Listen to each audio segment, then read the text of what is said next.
This week on This Week in Blernsball. I'm Castor Troy! No, you're not. You're Jacob Morris. Wait, no, you're Ben Bloom wearing my face! I want my face! Oh! Ah!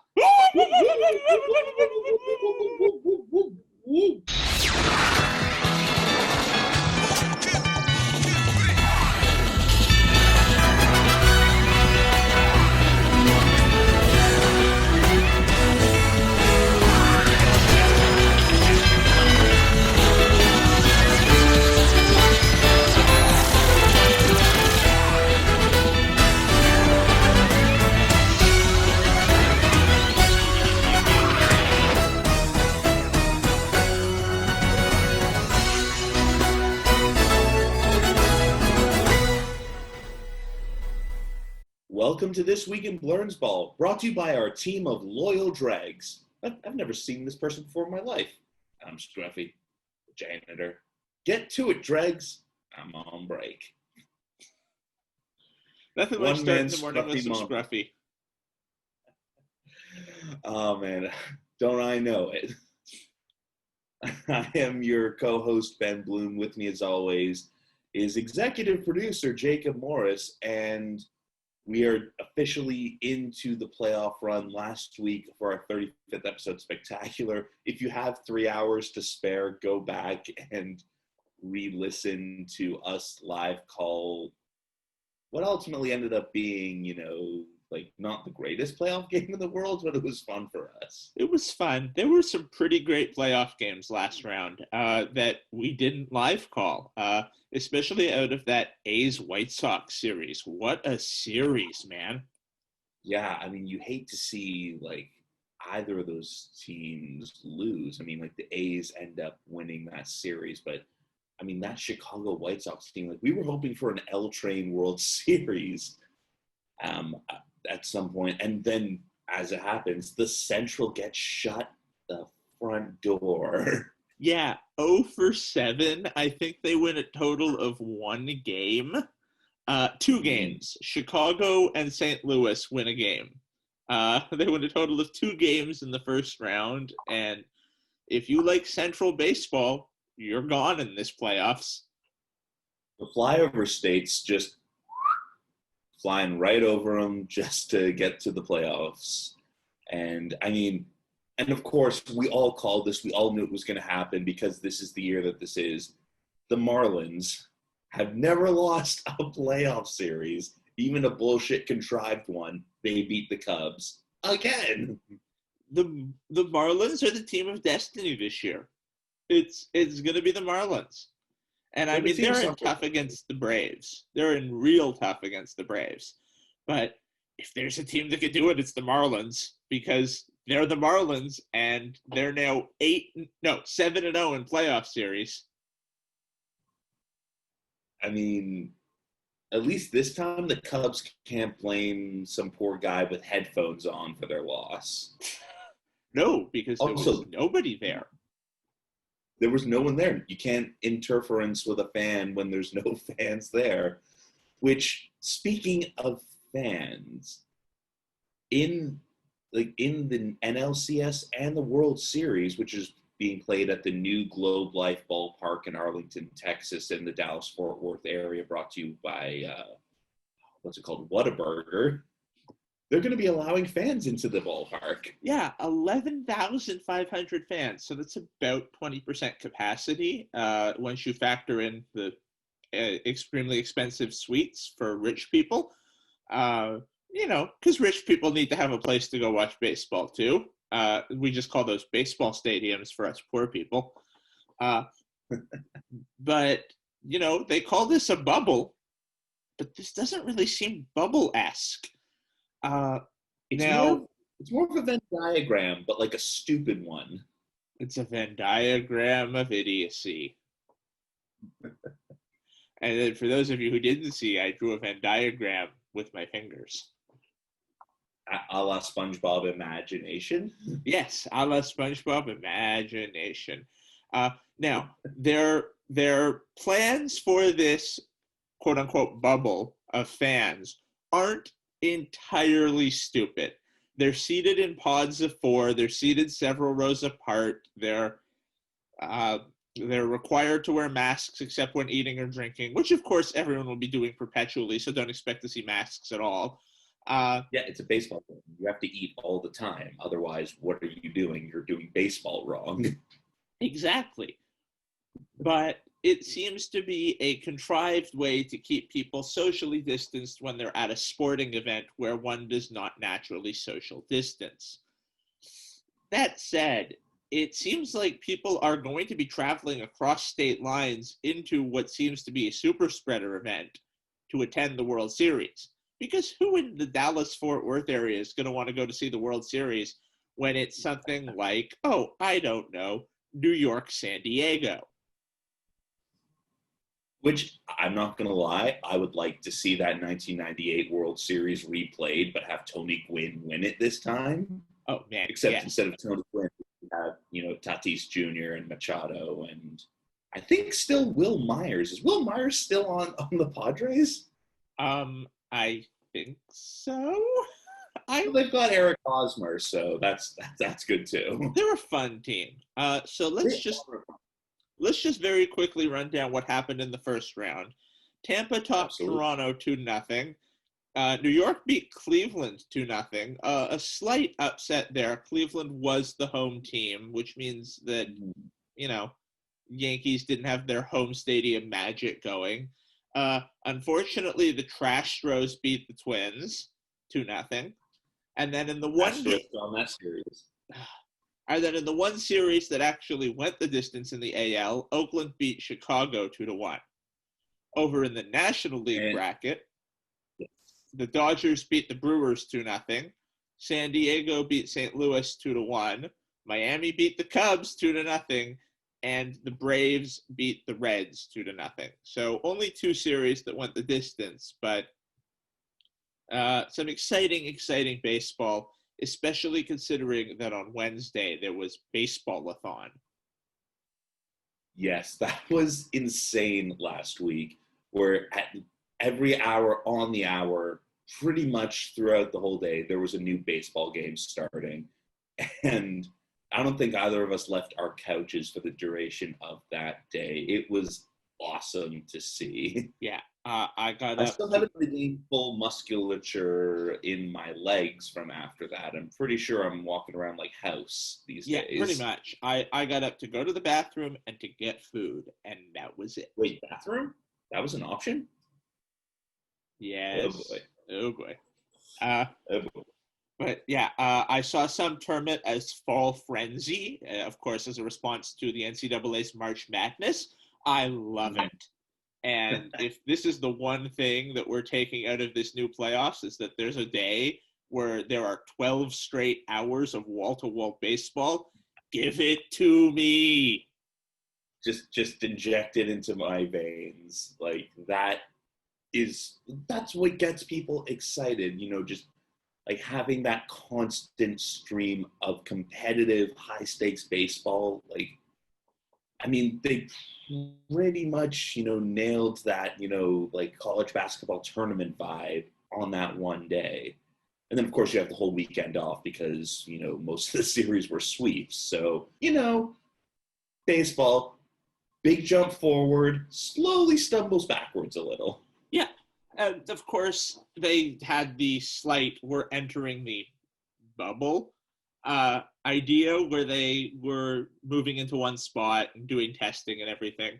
Now, what I've been very impressed by is that there have been 0 positive tests in over a month for baseball. That's amazing. I mean, and you're seeing, not just in the United States, but in Canada as well, you're still seeing exorbitantly high case numbers, and this thing is not going away. And I mean, from like you just hope that everyone is being responsible and following the protocols, and yeah, I mean, like, if there's a way to give people entertainment in a safe way, even if it's just like on television, like never mind the people in the Dallas metropolitan area who will potentially be able to see live baseball, we were always hoping it would work we had strong doubts that it would. Although it's nice to see an air quotes bubble start to take hold, well after everyone was clamoring for one.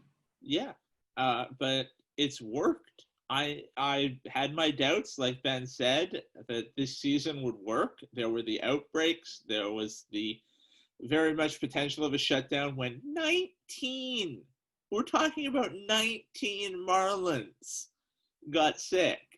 And yet here we are in the second round of the playoffs into the bubbles. I will admit it was really weird seeing the Yankees play the Rays at Petco Park last night. But you know what? It paid off for Stanton, who's had some big hits there in his day as the Yankees take that one. Stanton capping it off with a grand slam in the ninth. And the Yankees managed to do what the Jays couldn't, make Blake Snell look like a human being as opposed to the Adonis super god that he usually is. Yeah, they got to Snell, and that's what the trick is with the Rays. I mean, the problem with the Rays bullpen is that their guys are like, I've never heard of this guy, but his ERA is 2. He throws 99 miles an hour, and his mechanics look like somebody violently stabbed a lion. Good luck hitting him. By the way, he's going to get traded for 3 Uber prospects next year at the deadline. You'll never hear from him again, and they're all going to be awesome. They really are the Vought Corporation of baseball. Like, you don't know what they're up to, but they're up to something. They really are up to something. Like, what kind of compound V are they pumping their guys full of? All I know is that whoever they say the general manager is, it's actually Gustavo Fring. Just putting it out there. Yeah, fair enough. But then again, Gustavo Fring versus Darth Vader. I think Darth Vader's got the edge in this one. Mm-hmm. But man, the Yankees are just, they have rounded into what they were saying they were going to be in the offseason, a fully functional Death Star. They've hit something like 20 home runs in the playoffs already. I know it's not quite that many, but they've set a playoff record for most home runs hit in the first 3 games of the playoffs. And you have this series taking place at a pitcher's ballpark. Petco, vast sprawling outfield, but those corners, they're deceptively close. I mean, you hit it off the old Western Supply facade. Like, you can easily chip shot a couple homers off of that. Yeah, and remember, there's also the marine layer in San Diego where you hit it up in the air and it gets knocked down.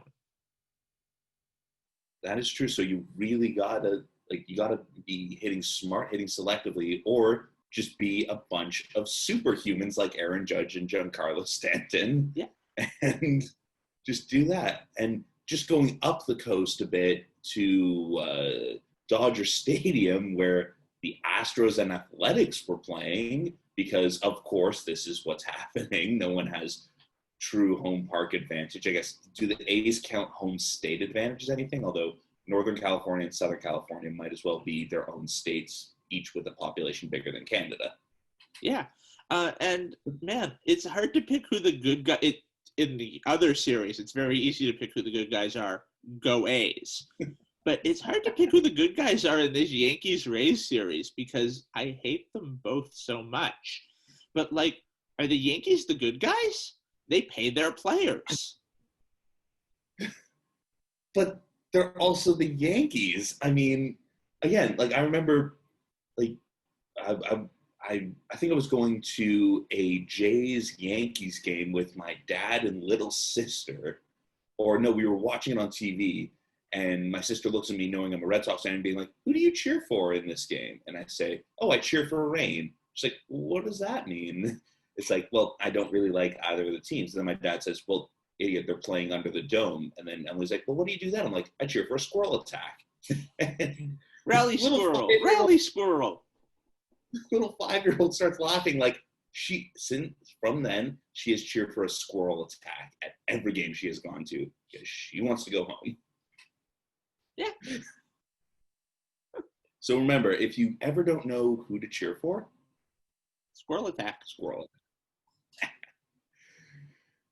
But yeah, the Astros took their game 10-5, and of course, they are playing the victim card so hard, and no one is buying If they that were to shit. steer into it, if they were to be like, yeah, we did it, we're proud of it, they would be such a likable heel. And MLB could use a heel this season. Yeah, I mean, like everyone likes a bad boy, like, but these guys are just idiots. Yeah. It's like, we did something wrong, we won't cop to it, and we'll be smug about it, but not in the fun smug kind of way. Like, like the Yankees do some like the Yankees will do some shit and they'll be like, what are you gonna do about it? It's like, yeah, you rascals. You rascals. Yeah. I mean, the closest thing we have to a heel this year is Joe Kelly, and Joe Kelly's not a heel. Joe Kelly's a fun guy. He's the best guy. He has his own fight club. And yeah, so the A's, they're in thick against again, even with the lower batting averages this year, you still have a team with a lot of talent, a lot of playoff experience, and some intimidating pitchers in the Houston Trash Bros. This afternoon's game is going to be like a big factor for Oakland if they want to stay competitive. Yeah, I mean, I'd say today's a make or break day for Oakland, and today is the traditional 4-day, where this would be the kickoff of a normal playoffs where you have 4 games in one day and they go back to back to back to back. Baseball Christmas, if you will. But that was last week, which is, I don't know, baseball Hanukkah, which really makes sense. There were 8 games. For once, the Jews do something awesome. Now, we've done other cool stuff too, like Irving Berlin's one of ours. He is. You know who else is one of ours? Batman? I mean, yes, but I was going to say Rod Carew. Oh, shit, that's right. He converted. Hey, anyone who wants to join the team, we need to fill up our roster, so we are now accepting applications. But I am really, really looking forward to that LA-San Diego game. That is going to be one hell of a series. And it's got the 9:38 because weird sponsorship bullshit start time later tonight. And yeah, we'll both be awake for that. That is the series I'm going to be paying the most attention to, not just because I want to see Mookie Betts win every award and trophy, because I really do. Clayton Kershaw's quote on Mookie Betts this past week, he's like the best right fielder I've ever seen. It sums it up so well. Mookie Betts is the best right fielder in baseball right now. Perhaps the best player in baseball right now, because Mike Trout plays for the Angels, who, stink. Yeah, and we talked about this a bit during our live call that, like does Mike Trout get knocked for the rest of his team not helping him get to the postseason? But then you look at Mookie Betts in the playoffs, and he's automatic. If Tyler Hero's a bucket, Mookie Betts is a stand-up double. Yeah. Mookie Betts is obscenely good. There's no other way to put it. Mookie Betts is the kind of guy who he can put his team on his back when he needs to be there, and might be that piece that takes the Dodgers over the top to a championship. And just hand me your silverware so I can jam it deeper into my heart. Like, if there's a team that deserves a championship after these last few years, it's the Dodgers. Yeah, the Trash Rose title was suspect. The Red Sox one was legitimate, but remember, not in no guilty stint. Not in no guilty stint, but the Dodgers, they won that crazy 19-inning game and then couldn't muster another win after that. Like, they won the equivalent of 2 games and still lost the World Series. But again, that Nate Eovaldi performance, that's all time going out on your shields, like, awesome postseason performance. Yeah. And, I had forgotten about that 19 inning game, but now that you bring it up, oh man, that was insane. I watched every pitch in between blinks during commercial breaks, just like, what is going on? Where am I? I have lost feeling in all of my extremities.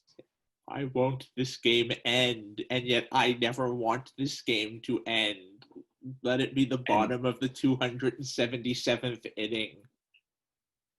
Like have it be a Lord's cricket match. Like, just, it goes for 5 days. Nobody knows who's winning. We need breaks for tea. Like, yeah, test cricket. That was, yes, if baseball was played like test cricket, it would alienate so many people, but we'd have the whole grounds to ourselves. Hey, it'd be awesome. That's how you have an effective bubble. You just cater it to us two idiots? Yes.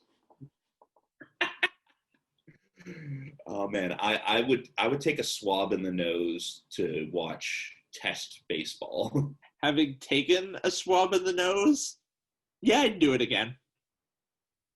Yeah, I did one last week, just purely precautionary.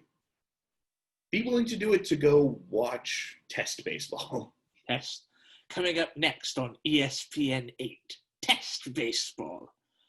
ESPN 8 is generous. ESPN 26, perhaps. Yeah, that's fair. And we're talking about playoff, great moments, and we'd be remiss if we didn't mention the passing of a baseball icon, Bob Gibson, who died last week. One of the all-time best baseball players, period. I mean, he was the St. Louis Cardinals pitching staff for an incredibly long time, and a literal game changer. Let's not forget, they had to lower the mound because no one could get a goddamn hit off. He was too good. Year of the pitcher was actually year of the Bob Gibson. Yeah. He pushed having a sub-1 ERA. He didn't quite do it, but damn, the guy came close. 112, I think, was his final ERA in 68. And let's not forget, the year before, 1967, in the World Series against the Red Sox, games 1, 4, and 7, complete game wins, had an ERA of 1 over those 3 games, and he hit a goddamn home run. Yeah. Because he's Bob Gibson. And, just one of, the best baseball players ever. He will be sorely missed. And, if you haven't had a chance to yet, I think they've unpaywalled it. Read Joe Posnanski's Baseball Top 100 on Bob Gibson, where it gets into a bit of of course he was intimidating on the mound, a fierce competitor, but in his personal life was just the consummate gentleman and, really just an absolutely brilliant baseball mind. Yeah, and it showed that after his career was done, he was a terrific broadcaster too. Mm-hmm. He was one of the few players who not only understood the game really well, but understood how to communicate the game really well, which a lot of guys can't do. We look at even A-Rod, who gets a lot of praise for being a great baseball commentator. I don't know about that. He's a guy who throws a lot of buzzwords out there. But he's charming as fuck, though, and it bothers me. Yeah, he's so charming. There's a lot of guys who understand the game very well, but can't communicate the game very well. And Bob Gibson could make you understand the game better. You listen to Bob Gibson, and you were like, man, I get baseball better now. And if you haven't watched any of his highlights, go watch them. And people deservedly praise Sandy Koufax for that era of pitching. Go watch Bob Gibson. He is someone who, not only in terms of longevity, but also accolades and talent and baseball savvy, just an incredible, representative of the sport of baseball. And like one last Bob Gibson story. In 2013, I was lucky enough to head down to St. Louis and catch games 3 and 4 of the World Series.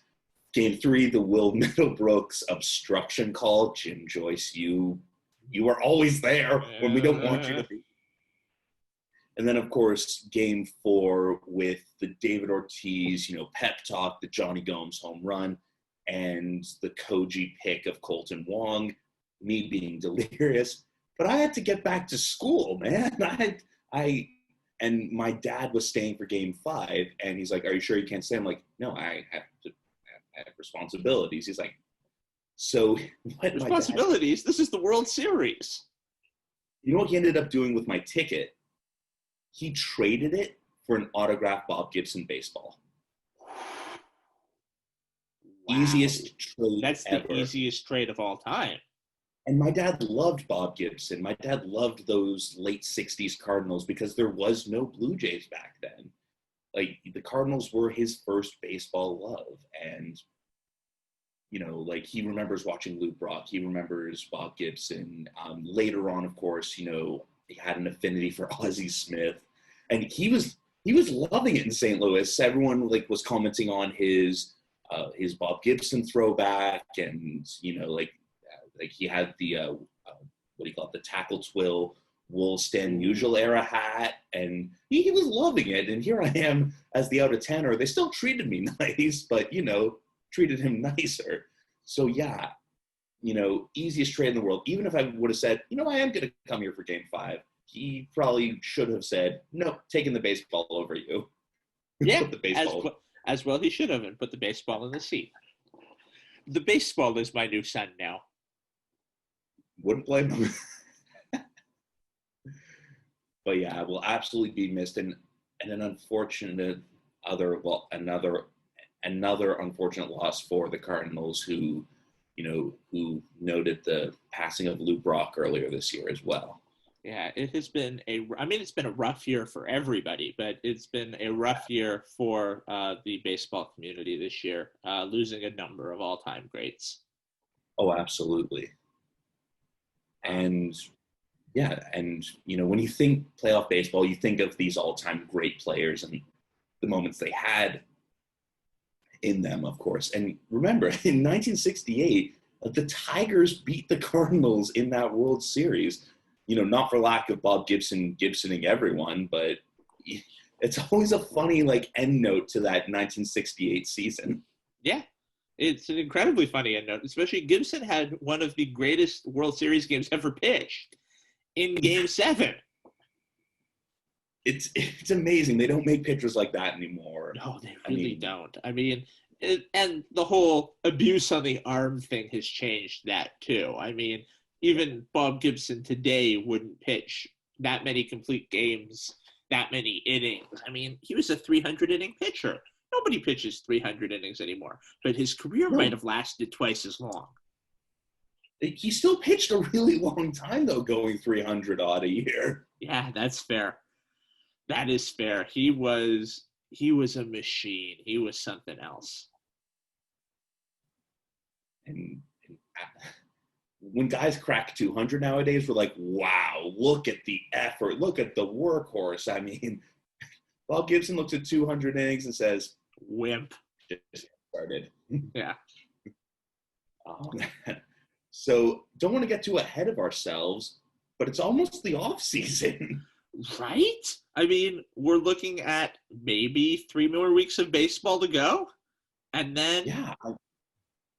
We had a really extended off season this season. So was not fun. No, it was not. Well, we had a movie bracket. That movie bracket was great. We'll have another bracket too, if Matt Damon ever finds time for us. Matt Damon! With apologies to our best fictional athlete bracket, we ran out of time. In the interim, though, we do have some potentially intriguing free agents coming up in this year's free agent class. Yeah. Top of my list is Trevor Bauer. He of the 1-year bounce around contract. Who knows where he'll be? Where could he be? Believe it or not, it's just me. Wait, I just confused the real ending to that song with the George ending to that song from Seinfeld. I like the Seinfeld one better because it wasn't a garbage 80s show. Yeah, that's fair. The garbage 80s show lasted for like 5 seasons. Well, back then you could get deals like that, and then but now you cancel Firefly after one season. Don't remind me. I got DJ LeMahieu high on my list, who the Yankees could back up the Brinks truck for him, or someone. I'm not saying Anaheim, but I'm definitely saying Anaheim, yeah. Could and should offer him a lot of money to be a productive, both sides of the ball player. Yeah, that's definitely true. I think the Jays might be a big player in the pitching free agency. They've got the makings of a decent rotation. They've still got Ryu. They've got Pearson's set to come back to the rotation. Shoemaker is still under arbitration rights. There's a decent front end. Walker, there's no indication that he would or wouldn't return, but he's an intriguing piece who's a free agent nonetheless. But with their with their brief playoff cameo, but their success this season, it would be indicating that they'd be willing to spend. The pitching is definitely a weakness, and there's pitchers who would be willing to come to Toronto and play with that young core. Absolutely. I mean, Jake Arrieta is available. Chris Archer has a club option on him. Kevin Gossman is a potential target. J.A. Happ could even come back, even though later in career J.A. Happ is a bit different. I could see James Paxton coming up to Toronto, pitching in Canada again. Big Maple. I mean, he's coming off an injury-riddled season. Available? Yeah, that is true. From a Canadian perspective, you hope Paxton's arm gets back, and you hope that he's in full health. But yeah, that would be. He did have his no-hitter in Canada, so maybe there's something about that turf. Maybe. Well, who even knows if they'll be playing in Toronto in 2021? That's right. There's still, how the season is going to look is still up in the air. And, you're already looking at other professional leagues. I know both both the NHL and NBA are likely going to be starting once 2021 begins. So January is when they have like a soft target for those seasons to get underway. Do they employ bubbles again? Does baseball employ bubbles again? Does the NFL? Let's not talk about the NFL because they're just going to NFL. The NFL is just going to NFL. What was there, like 12, 14 players on the Minnesota Vikings? The number just keeps climbing. It was the Titans who had the biggest outbreak. I know Minnesota was, abundance of cautioning everything. Yes. But the Titans, man, and I have a friend of mine who lives in Nashville now, and on my Twitter feed, I see, lots of him shaking his head at what's been going on in that state. And yeah, they've had, even this week with Patriots quarterback Cam Newton being diagnosed with COVID-19, and, everyone on the team, needing to be tested multiple times, the game being pushed to, they didn't have to push it as far back as they had to do with Tennessee and Minnesota. But that impacted, the Ravens and the Steelers, who had to, swap around a couple games just because of the ripple effect. Yeah, who knows? And then the Cowboys had 25,000 people at Jerry World. So who knows what's going on? And Jerry World's just across the parking lot from the old new Globe Life ballpark at Arlington in the Dallas-Fort Worth area, brought to you by Whataburger. Yeah. Which is just across the parking lot from the new Globe Life Park in Arlington in the Dallas-Fort Worth area, brought to you by Whataburger. You ever had Whataburger? I have not had Whataburger, but I've heard good things about Whataburger. I've heard good things too. I haven't had it. I know Patrick Mahomes had made them expand to Kansas City because, he got to have his burgers or his ketchup with burgers on the side. Yeah. Well, I've never been to the right part of the country to have Whataburger. I've had In-N-Out because I've been to the right part of the country there. Yeah. I do enjoy In-N-Out Burger as well. Trying to think of like American burger chains, you know, like you got Jack in the Box, Carl's Jr., Hardee's. I've never had Shake Shack. No, either have I. No, haven't had. It's been a while since I've been in New York, but is it worth the hype?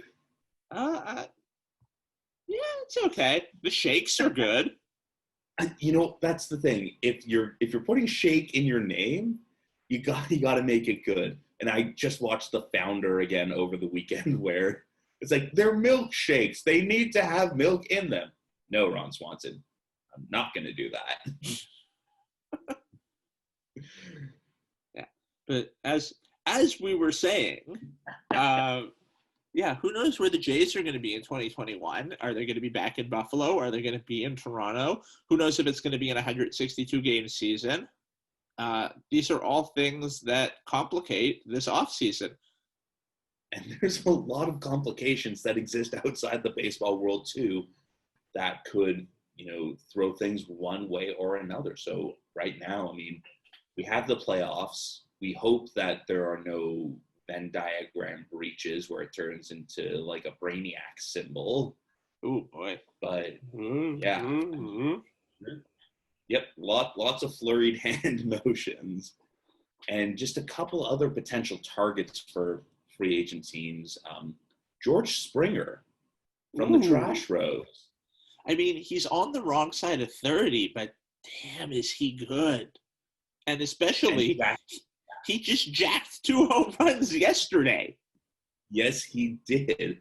And then you also have Jackie Bradley Jr., who is now eligible to test the open market. Someone should give him a tremendous amount of money just to lock down your outfield defensively and get good bat when needed.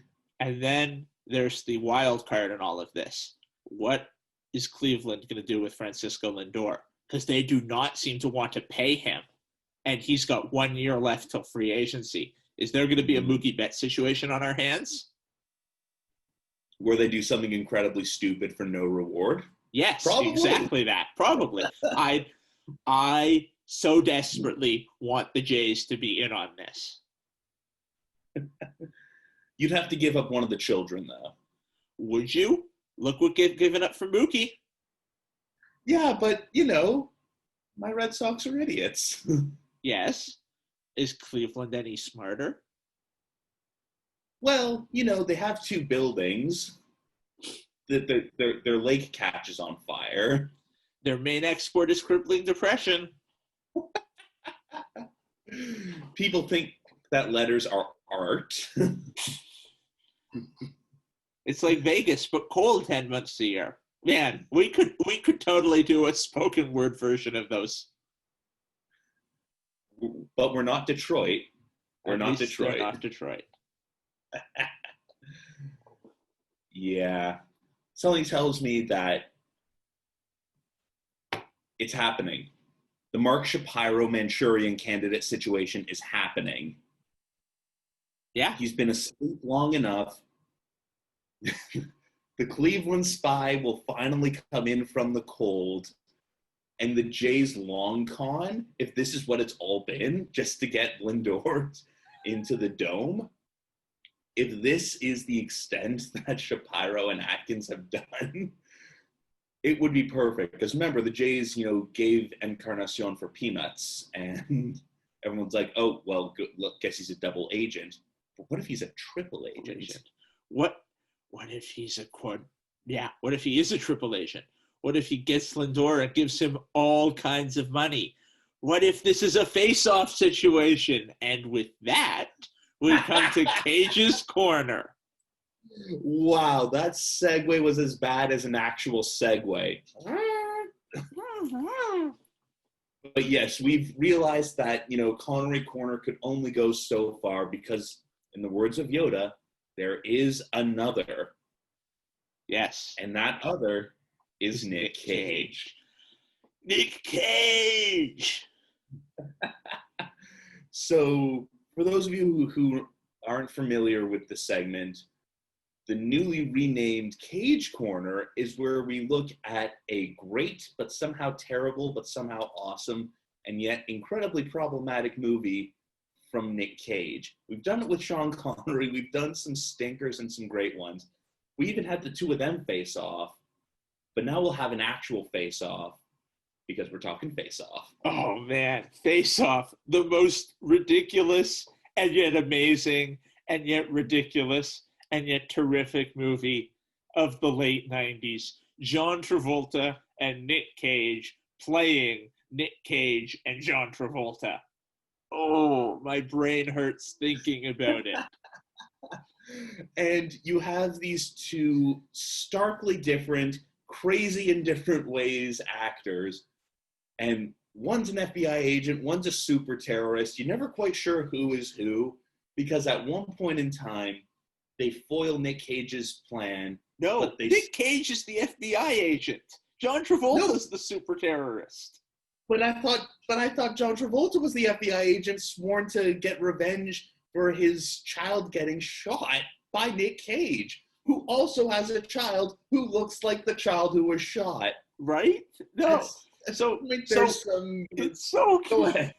So in their original faces, Nic Cage is the FBI agent and John Travolta is the super terrorist. But like half an hour in, they take John Travolta's face. I thought it was too.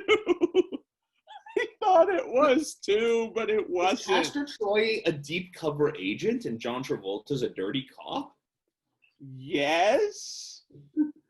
And the point is, someone Wikipedia.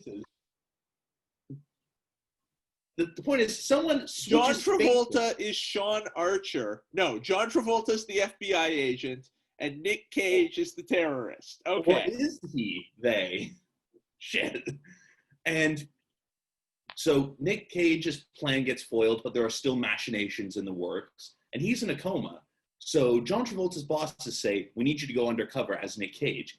We'll just use their actor names because we need to keep the plot straight." It's like, how am I going to do that? We have new technology that cuts his face off and puts it on your face on. So also, it makes your voice sound the same and your body look the same. But we're going to and your penis look the same, as we discover later. Yes. And so they send. Now it's Nic Cage. But it's John Travolta as Nic Cage. As John Travolta. So, have Nic Cage learning how to be Nic Cage, which, I mean, sure, Leaving in Las Vegas won him his Oscar, but this is his best acting performance. Yeah. But then, of course, because 90s movies, Nic Cage wakes up without a face from his coma, gets John Travolta's face onto his face, murders everyone, and now it's John Travolta acting like Nic Cage. Acting like Nic Cage pretending to be John Travolta. So he takes over John Travolta's life. And now it gets weirder and crazier as they try to weird and out crazy each other. And in the immortal words of Nick Cassavetes, no more drugs for this man. Yeah.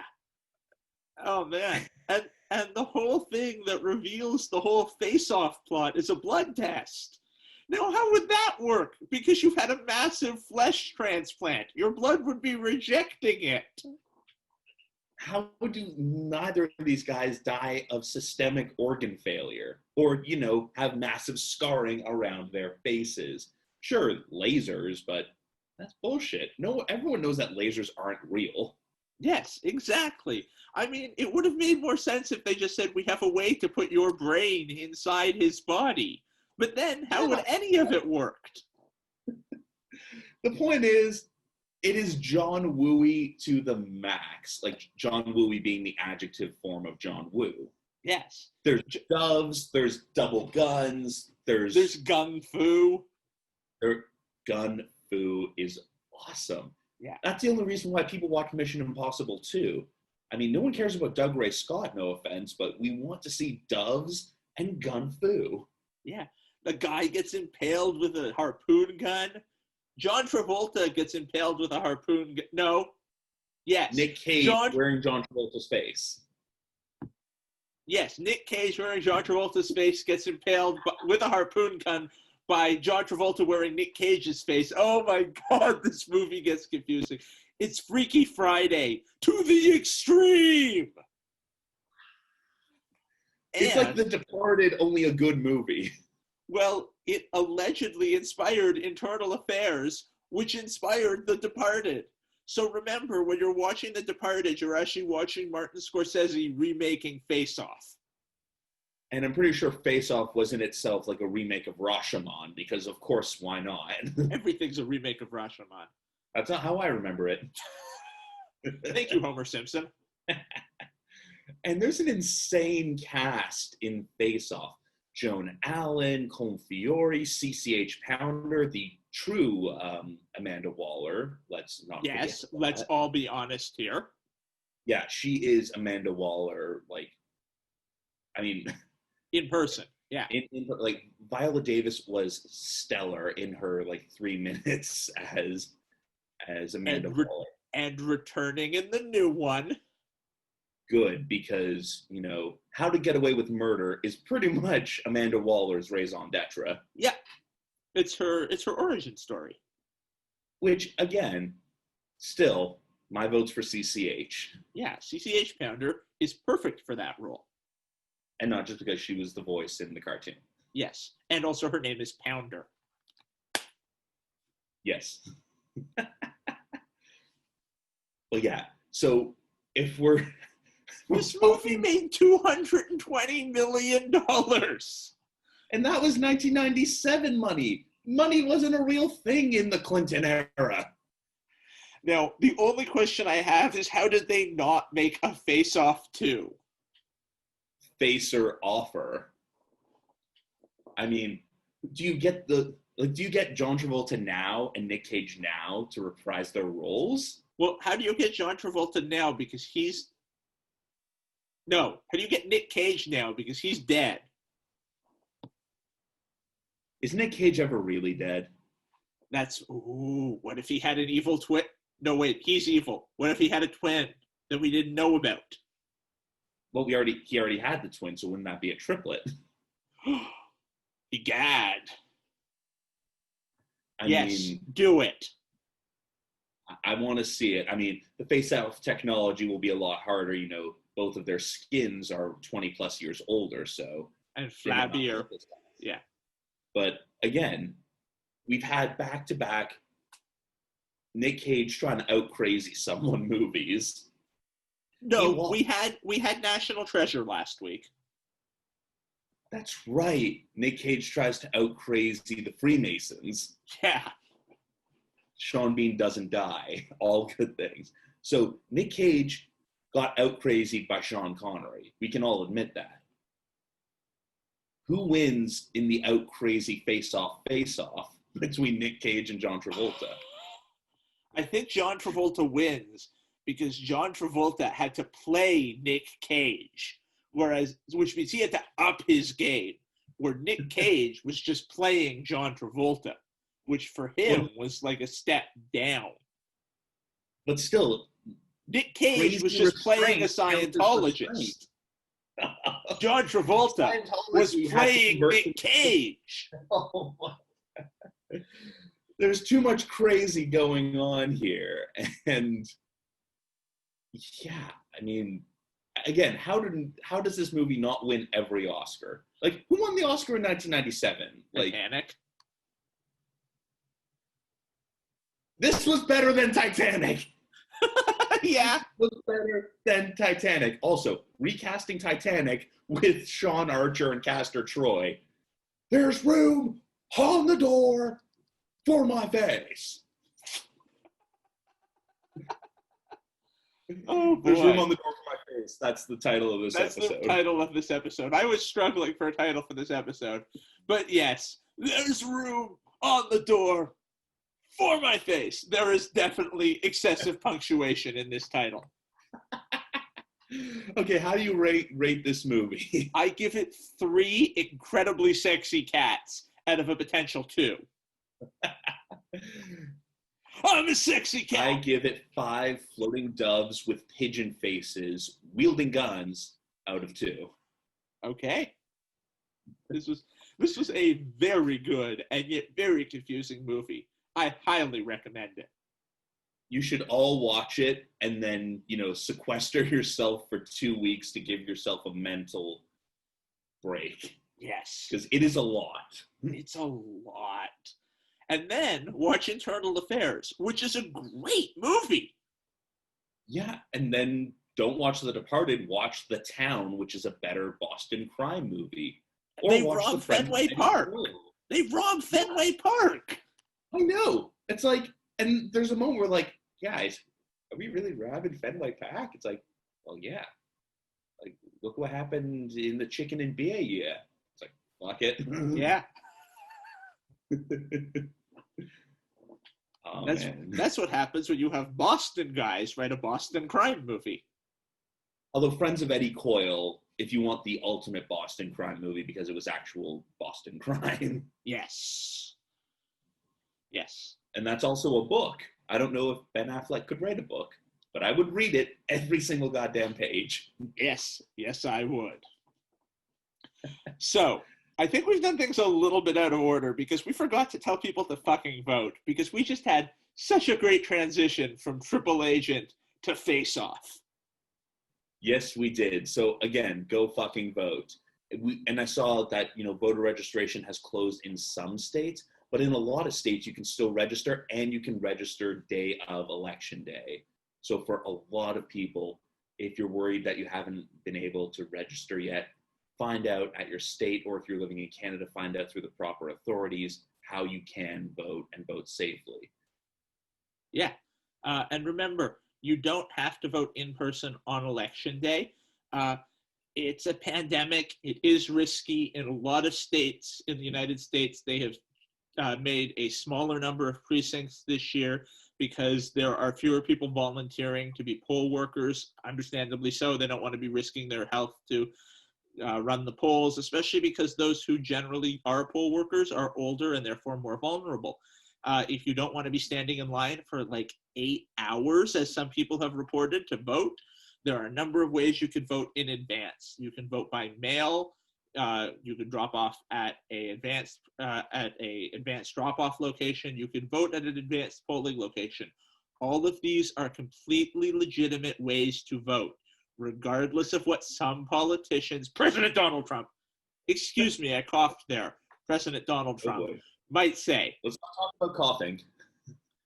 It was a throat thing, not a chest thing. Okay. Sure it was. You okay? Oh, yeah, no, I'm fine. I'm totally not accusing certain people of other things. But also, we saw it on Twitter the other day, Andrew McCutcheon, continuing to be the MVP of life, posting an amazing video on how to vote safely. Yeah. He even had Mac show up as a guest star, and Michael Keaton, who was a stand-up comedian. Let's not forget that. Yeah. Remember, when Michael Keaton got cast as Batman, everyone was just concerned that Mr. Mom was going to be playing Batman. Mr. Mom was a great Batman. Mr. Mom was perhaps the best Batman. The argument could be made. I mean, Christopher Nolan directing Dark Knight Returns with Michael Keaton. That's the perfect Batman movie. The perfect Batman. That is the perfect Batman setup. Does that mean Jack Nicholson comes back as Old Man Joker? He kind of has to, doesn't he? But he killed Joker. Or did he? Did he, though? Was it all in his head? Pretty much every Batman movie just takes place inside the mind of a sad 8-year-old. Yeah, fair enough. So, that's like the ultimate Saint Elsewhere ending to the Batman saga. He's just staring at that snow globe forever, Alfred. Rosebud. Yes, it's Master One. It's Rosebud. Forget it, Jake. It's Chinatown. Michael Caine, how did you get it to Chinatown? Michael Caine's in every movie. Chris Nolan directed it. Wow. Okay, so go fucking vote, and you don't have to listen to us talk about bullshit anymore. Yes. For those of you who don't watch John Oliver, I would like to plug one other Get Out the Vote site, getyourbootytothepolls.com. Yes. Yes. They're a Get Out the Vote site created by strippers. And they cover all of the great reasons to get out the vote, and it's not made by dorks like us. Yeah, listen to them. You don't have to listen to us. Listen to them. Yeah, it's a sexy reason to get out the vote. Because we are decidedly not. Well, I mean, to certain types. I mean, we're okay. Solid sixes. Yeah, I mean, we're in Ontario 6, which is a Manitoba 12. Yeah. Or a Saskatchewan 14. Oh, okay. There are some very lovely people from Saskatchewan. I will not bash Saskatchewan on this podcast. Manitoba, however, we're coming for you. Danbury, you thought you were Manitoba. You watch yourselves. Yes. Okay, so I think that brings us to our wrapping up segments, which means it's time for our Futurama episodes of the week. Yes, it does. And I don't know if we're going to be picking the same episode, but I think we are. I'm going with The Root of All Evil. Oh, good episode. It's another Hubert episode. We get Dwight Conrad in there. We get another scruffy introduction like we had off the top. And of course, Bender giving birth to beer. My favorite plot on Futurama was Bender being pregnant with Bender Brow. Bender Brow. Bender Brow was a great B plot. I hope it's a lager. Oh, I can hear it fermenting. What's going on? Is this anger yelling or busted hearing aid yelling? I'm afraid it's both. What? And of course, paper routes in space, HG blob absorbing people. All good things in a classic, set them up, knock them down Futurama episode. Yeah. Oh, man. Classic episode. My episode is an incredibly early episode. It's episode 4 of the whole series. Love's Labor's Lost in Space. The Zap Brannigan debut. Zap Brannigan's debut. The trick is that kill butts have a limit as to how many men they could kill. So I just sent wave after wave of men at them until they hit their upper limit. Isn't that right, men? Yes. That's also Nibbler's debut. It's Kiff's debut. It has Shampagan. I've studied abroad or two. The hoverbed is plugged in.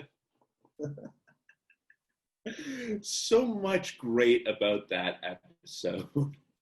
And we need more Zap Brannigan in our life because there's too much crazy bullshit. We need some, cartoon bullshit. Yeah, well, one of my favorite things about the last election cycle, and the last election cycle was really bad, was Billy West reading Trump's tweets as Zap Brannigan. And I'd like it if he brought that back. Back when everything was funny, when it's now just bad. Well, I'm sure it was bad back then, but it wasn't horrifying. But it was still concerning, so we could still laugh. Yes. Oh, Zap Brannigan. Go see a saucy puppet show. Whatever your problem is, I'm willing to send wave after wave of men at it. So good. Do we have these ravioli to go? Oh, man. And that brings us to our classic game of the week. Want to go ahead with yours? I will go ahead with mine. Mine was 4 years and 2 days ago. Blue Jays, Orioles, wild card game, the bat drop. I think I might have picked this one before, but it was timely, so I've picked it again. That was a great game. That was a terrific game.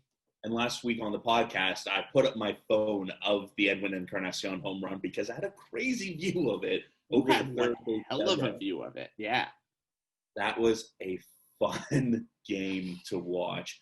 And let's not forget, it's not about who plays, it's about who doesn't play. Oh, hey, Zach Britton. How you doing, buddy? I don't know if I've told you the story that they tried to sell Zach Britton's jersey from that game as a game-used jersey. Ooh. No. That was a game-issued jersey, guys. You keep saying that word. I do not think it means what you think it means. Oh, The Princess Bride. Always a great reference. Always a great reference. I'm going with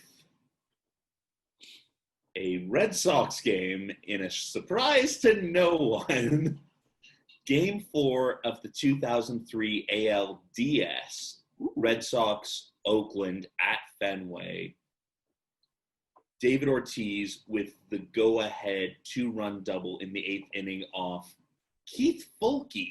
Ooh, there's a name I haven't heard in a long time. The guy who ends up saving the World Series the next year for the Red Sox ends up being on the Oakland team that took a 2-0 lead against Boston, and the Red Sox battled back only to lose to Aaron bleeping Boone in the next round.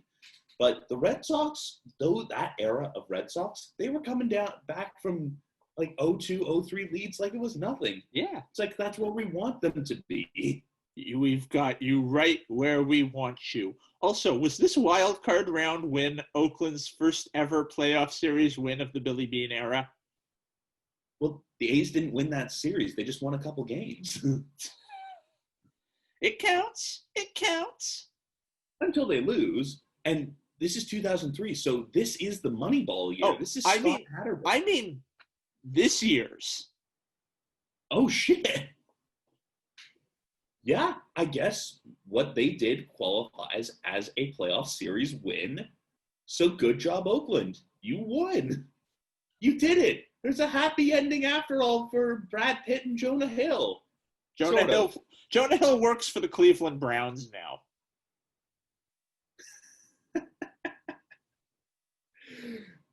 Their team name is Browns and their helmet is orange. Oh, Cleveland. Never change. Never change. But yeah, so if you want to remember a time when the Red Sox were in the playoffs and winning games, go rewatch this game because it was fun. And of course, both of us, I think we can consensus agree, go watch some Bob Gibson highlights, especially him batting. He had a mean swing too. Yeah, back when pitchers hitting wasn't a guaranteed out because pitchers hit everywhere back then. Yeah, there was no DH until Ron Blomberg came along. Yep. Oh, the 70s, when they decided to change baseball everywhere. Mostly with cocaine. Oh, cocaine. White rocks. There's a white line running along the base paths. What am I supposed to do? That's a Robin Williams bit. It's a Robin Williams joke, yeah. It's like, there's all this white powder. Come on, man. Have you ever tried playing baseball without drugs? It's boring as hell. Oh, boy. Okay, so I think that brings us to the end of this week in Blernsball. So for those of you listening, you can find us on, well, for those of you listening, you found us on one of your favorite podcatchers. But if it's not your favorite podcatcher, you can find us on any of your favorite podcatchers. We're available on Apple Podcasts, Google Podcasts, Stitcher, Spotify, Amazon Podcasts now, because they have a podcast platform now.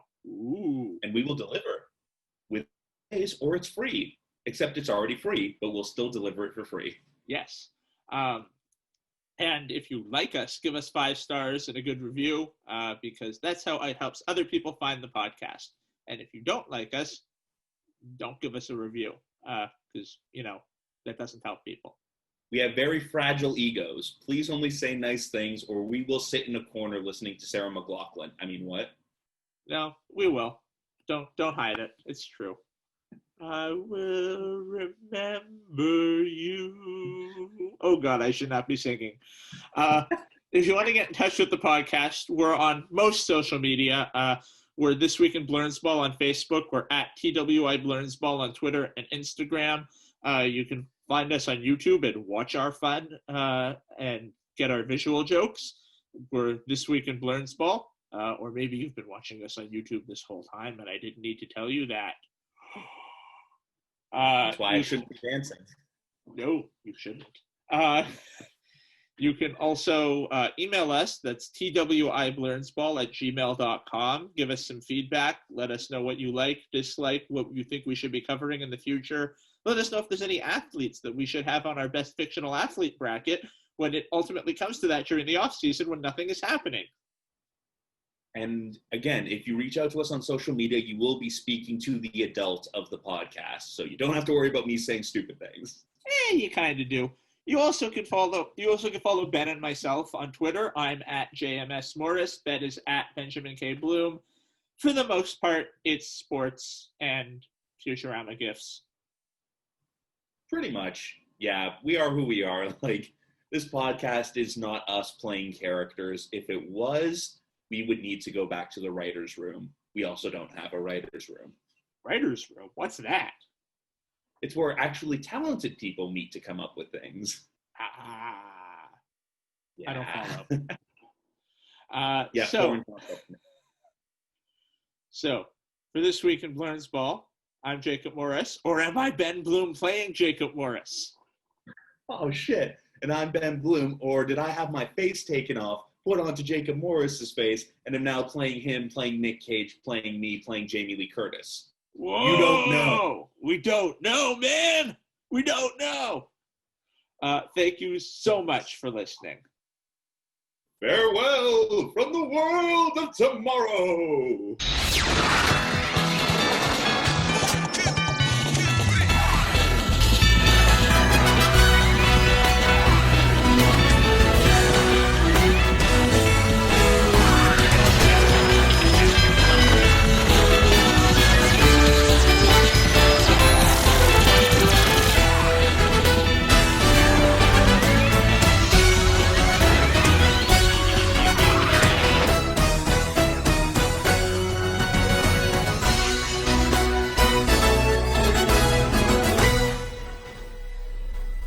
Coming up next week on This Week in Blernsball.